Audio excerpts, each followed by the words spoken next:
여러분들은 페미니즘, 페미니스트에 대해 정확하게 얼마나 알고 있는가? 보통은 정확하게 알고 있기보단 들은 내용만을 가진 채 말하거나 생각하는 경우가 많다. 그렇다면 정확한 의미의 페미니즘은 대체 무엇일까?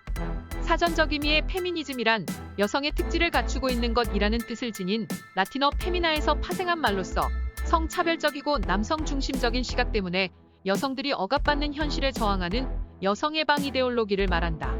즉, 성별로 인해 발생하는 차별을 없애야 한다는 견해나 사상을 말하고 이를 따르거나 주장하는 사람을 페미니스트라고 지칭한다. 그렇다면 페미니즘이 확산되게 된 시기는 언제부터였을까? 페미니즘은 18세기 말부터 시작되어 아직까지 지속되면서 그 범위를 확대시켜왔다. 초기에는 여성의 참정권 획득이 목표였으나 점차적으로 사회의 모든 분야에서 평등과 성적 해방을 추구하였으며 20세기 말부터는 인종, 집단, 계층, 성소수자 등 모든 영역으로 확대되기 시작했다. 그리하여 2022년 기준 인종차별 정책, 계급제도, 사회 진출에 대한 제한 철폐 등 모든 분야에서 남성과 여성에 대한 차별을 철폐할 것을 요구하고 있다. 역사적으로 남성이 사회활동과 정치 참여를 주도해왔다고 하기 때문에 페미니즘은 여성의 권리를 주장하고 실현하는 것을 목표로 한다. 세계적인 페미니스트의 역사로 남성 중심 사회에 여성이 참여하고자 하는 움직임은 로마 공화정 시기에 처음 기록되었다. 14세기 프랑스의 크리스틴 드 피자는 처음으로 여성의 사회적 업적과 권리를 주장하는 글을 썼다. 이러한 페미니즘은 1, 2, 3차 페미니즘 물결로 나뉜다. 1차 페미니즘 물결은 19세기부터 1950년까지의 페미니즘을 지칭한다. 이 시기에는 여성이 사회구조 안에서 개인으로서의 가능성을 발휘하는 것에 중점을 둔 자유주의 페미니즘이 대세였으며 대표적인 것이 바로 여성 참정권 운동이었다. 1893년 뉴질랜드가 세계 최초로 여성 참정권을 인정한 후 1902년, 호주 1906년, 핀란드 1920년, 미국 1928년, 영국 1946년, 프랑스 1948년, 그 이후 한국에도 여성 참정권을 부여했다. 우리나라 여성들이 선거에서 투표를 할 수 있게 된 이유는 바로 이런 역사의 흐름 속에서의 한국 페미니스트들의 활동 덕분이라고 말하고, 이러한 페미니즘은 좋은 취지를 목적으로 행해졌다고 할 수 있다. 2차 페미니즘 물결은 1960년대부터 1980년대까지를 지칭한다. 이 시기는 노동환경, 임금 수준, 사회적 불평등에서 여성이 해방될 것을 강조한 때였다. 마지막 3차 페미니즘 물결은 1990년대부터 시작된 페미니즘을 지칭한다. 3차 페미니즘 물결은 여성의 인종, 국적, 계층, 종교, 성적 지향성, 문화적 다양성이 중심이 되고 기존의 중상계층의 백인을 중심으로 문화적 다양성을 등한시했다는 문제점을 극복하기 위한 움직임이라고 설명된다. 남성에 의한 여성의 억압을 당연시해 오던 사회적 관념과 제도에 저항하여 남성과 마찬가지로 여성 또한 차별받지 않고 사회의 일원으로서 평등하게 살아가는 것을 핵심 목표로 하는 페미니즘을 통해 여성은 투표권을 행사하고 경제활동에 적극적으로 참여할 수 있게 되며 교육의 기회를 누리는 등 더욱 인간답게 살아갈 수 있게 되었다. 또한 3차 페미니즘 물결 이후에 성별을 불문한 개인의 다양성과 차이를 주장하는 데에 필요한 이론적 정교함이 갖춰지고 정치적 투쟁의 장이 열렸다. 그러나 이러한 노력이 무색하게도 점차 시대가 변하면서 행위가 올바르지 않은 페미니스트들이 늘게 되어 본질이 많이 흐려졌다. 또한 남성과 여성의 성차별적인 문제로 잘못된 페미니즘의 문화가 형성되어 사회는 많은 혼란을 겪고 있다.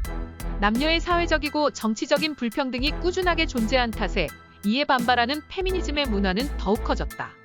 정치적으로 보더라도 한국 정치는 여성이 소수인 사회적 성별 분업화가 되어 있고 남성이 사회적 우위를 독점하여 정치 또한 독점하게 되어 있는 구조이다. 20세기보다 21세기에 들어와 여성 의원의 수가 증가하기는 하였으나 여전히 여성 의원이 할당제 형식으로 배당되는 경향이 잦고 여성의 정치 참여율은 현저히 낮아 정책의 결정 과정에서 여성의 권익을 대변하기는 어려운 수준이다. 그렇기에 여성부가 조직되고 역차별적 발상을 불식시키고자 여성가족부로 거듭날 수 있었지만 그래도 역시 여성의 정치 참여는 낮은 수준에 있다고 볼 수 있다. 법적인 차원에서 여성들의 문제는 제도적인 단점을 여전히 안고 있다. 법률의 해석을 하는 법관이나 사법부 등의 대부분은 남성이 자리하고 있어 법에 호소하는 많은 여성들이 차별을 받는 실태를 볼 수 있다. 이는 사회의 권력층에 진출해 있는 남성들의 편견이 크게 작용한다. 근래의 이화여대에서 로스쿨에 여성만 받기로 한 결정에서 많은 남성들이 문제를 제기하고 나서는 것만 봐도 법적 평등성을 유지하기 위해 참여하고자 하는 방법을 막으려는 사회적 의식이 팽배해 있다고 생각해 볼 수 있을 것이다. 그렇다면 외국과 비교해보면 어떤 상황일까? 특히 프랑스의 저출산을 사회적 변화의 과정에서 오는 일면으로 보는 반면 우리나라는 사회제도적 단점에 기인한 것으로 보고 있다. 보육시설의 미비에서 오는 육아 문제가 걸림돌이 된다는 견해가 지배적이다. 반면에 여성의 지위가 극히 낮은 나라도 많다. 그것은 대부분의 아랍권 국가들이나 인도와 같이 카스트 제도가 존재하는 나라에서 보이는 모습인데 아랍권 국가에서의 여성의 권익은 우리나라의 90년대 수준에도 미치지 못하는 경우가 많다. 우리나라의 전형적인 실태는 우리나라가 관습화되고 정형화된 전통적인 가부장적인 사회라는 사실이다. 1999년 남녀 차별에 대한 항변자이자 여성의 권위를 대변하는 여성가족부가 신설되었고 병역법에 의거하여 4대 의무 중 하나를 지고 있던 남성들에 대한 여성적 차별을 완화하는 군 가산점 제도가 폐지되기도 했다. 그렇다면 성평등을 주장하는 페미니즘은 왜 잘못됐다고 말하는 것일까? 가장 큰 문제점은 남성 혐오 때문이다. 2015년 8월 여성 혐오를 그대로 남성에게 돌려준다는 미러링 사회운동을 전략으로 삼아 지나치게 남성 혐오적이고 페미니즘 운동이라는 명목하에 성희롱과 범죄에 가까운 행위를 저지르며 혐오를 혐오로 대처한다는 메갈리아 워마드로 시작한 급진 페미니즘은 광신적이고 폭력적이다. 메갈리아의 등장 이후 남성 혐오의 사례는 무수히 존재했다. 또한 6.25 참전용사의 비하, 광복절 독립운동가와 국기모독, 노동운동가 전태일 모욕 등 유명 남성들의 죽음에 기뻐 소리치면 알뛰는 모습을 보여주며 남성 혐오를 더욱 강조했다. 2018년 5월 1일 홍익대 회화과에서 한 남성 모델의 누드 사진을 유출하는 사건에서도 그곳의 일부 사람들은 잔인한 인격권 침해, 명예훼손 및 언어폭력을 일삼으며 궁지로 몰아넣었다. 그리고 2018년 7월 7일 해화역에서 3차 시위 참가자들은 문재인 대통령에게 자살하라는 의미를 외치기도 하며 사회적으로 피해와 문란을 일으켰다. 초기 페미니즘의 본질은 여성이 억압받지 않는 사회를 만들기 위한 사회적 운동. 이라는 좋은 취지였으나 이러한 광신적 사례와 일부 여초 카페, SNS 등에서 지나친 여성 우월주의를 주장하고 정치적 올바름에 대한 내용을 첨가해 소위 내로남불이라는 비난을 받게끔 하고 있어 페미니즘의 초기 본질을 흐리고 있다. 일부 잘못된 페미니스트들은 양성평등을 주장한다면 남성은 강하고 여성은 약하다. 그러므로 여성은 가해자가 될 수 없고 남성은 가해자다라는 말을 하며 절대적으로 남성은 가해자다라는 의견을 제시해 논란을 일으켰다. 과연 이 논리가 형평성에 맞는 것일까? 우선 양성평등의 의미와 페미니즘의 의미는 확연히 다르다.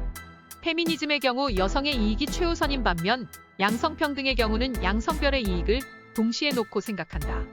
사실 성에 관한 성향은 세대별, 도시 농촌, 소득 수준별로 각각 엄청난 차이를 보이나 모든 사회적, 경제적 맥락에서 남성 중심주의를 제거할 근본적 사회 재구성을 요구하는 관점인 급진 여성주의의 경우는 위에 한 가지에 고정되어 있다. 이유는 즉 그것이 옳고 그름과 관계없이 자신들의 이익만 챙기는 경우가 많기 때문이다. 이러한 논리를 내세우면 남성 혐오를 강하게 드러낸 탓에 페미니즘을 하는 사람은 정상적이지 않다는 사회적 인식이 생겨나게 됐다. 하지만 페미니즘이 성 문제에 대한 이슈가 되도록 만든 것은 사회적으로 의미가 있으나 기본적인 주장 자체에도 문제가 많거나 여성 우월주의 측에서 벌인 일들로 인해 긍정적인 이미지가 아닌 부정적인 것으로 비춰지기 일쑤였기에 이미지 전환이 어려워진 것은 사실이다. 그럼 더 이상 긍정적으로 바꿀 수 있는 방법은 존재하지 않는 것일까? 우리나라는 문화적으로나 교육, 경제, 정치, 법적으로도 아직은 양성평등을 이루지 못하고 여성이 차별받는 모습을 다양하게 볼 수 있다. 이러한 구조적이고 사회적인 병폐는 세계 유일한 분단국으로 우리나라가 가져야 하는 병역 의무에 대한 논쟁을 보더라도 쉽게 해결하기 어려운 문제이다. 특히 군필자의 가산점 폐지 이후 병역 의무를 여성에게도 줘야 한다는 남성들의 의견이 많아지고 있어 역성차별에 대한 남성들의 주장이 사회 일반에서 부각되고 있는 실정이다. 물론 아랍권이나 인도와 같은 외국과 비교해보면 우리나라의 여성들의 지위는 현대사회로 접어들면서 비약적으로 성장해왔다고 할 수 있다. 그러나 사회구조적으로 볼 때 아직도 여성의 권리는 일부를 제외하고는 여전히 유지되고 있으며 교육의 현장에서 여성이 증가하였더라도 학교에서 사회화 과정을 거치는 동안 남녀의 성별에 관한 편견과 관습적 교육이 유지되고 있다. 또한 고용차별에 대한 법률에서도 여성의 기회 박탈에 대한 차별적인 요소를 배제하는 내용을 담은 법안이 체결되었고, 현재도 다양한 각도에서 여성의 차별을 막는 등의 양성평등을 위한 노력이 계속되고 있다. 생각해보면 페미니즘과 관련된 남녀차별의 원인은 남성의 여전한 억압보다는 여성들 자신이 갖는 생각이 발전되지 않기 때문에 더디고 어려운 것이라 여겨진다. 즉, 우리나라의 남녀 차별을 완화하고 양성의 평등을 이루기 위해서는 우선 여성들의 의식과 사고가 바뀌어야 한다는 것이다. 여성이 여성으로서의 정체성과 사회에 관습화되어 있는 성차별을 타파하기 위한 자각을 하지 않게 된다면 남녀의 차별은 꾸준히 유지될 것이고, 여성의 권익을 찾기 위한 행동에서 역성차별이 계속해서 이루어질 수도 있을 것이다. 앞으로 우리가 남녀의 차별을 타파하고 사회를 개혁하기 위해서는 일부 페미니즘을 비롯한 사회 일원 모두가 중립적인 생각과 사고를 가지고 모두를 존중할 수 있는 환경을 만들어 갈등을 더 이상 심화시키지 않는 것이 가장 중요할 것이다. 여러분들은 어떻게 바라보겠는가? 더 이상 듣는 것으로만 정해하는 것이 아닌 이러한 문제들을 직관적으로 보고 생각해 볼 수 있는 사람이 되어 사회의 갈등을 줄이려 노력한다면 해결 가능한 문제가 될 수도 있을 것이다.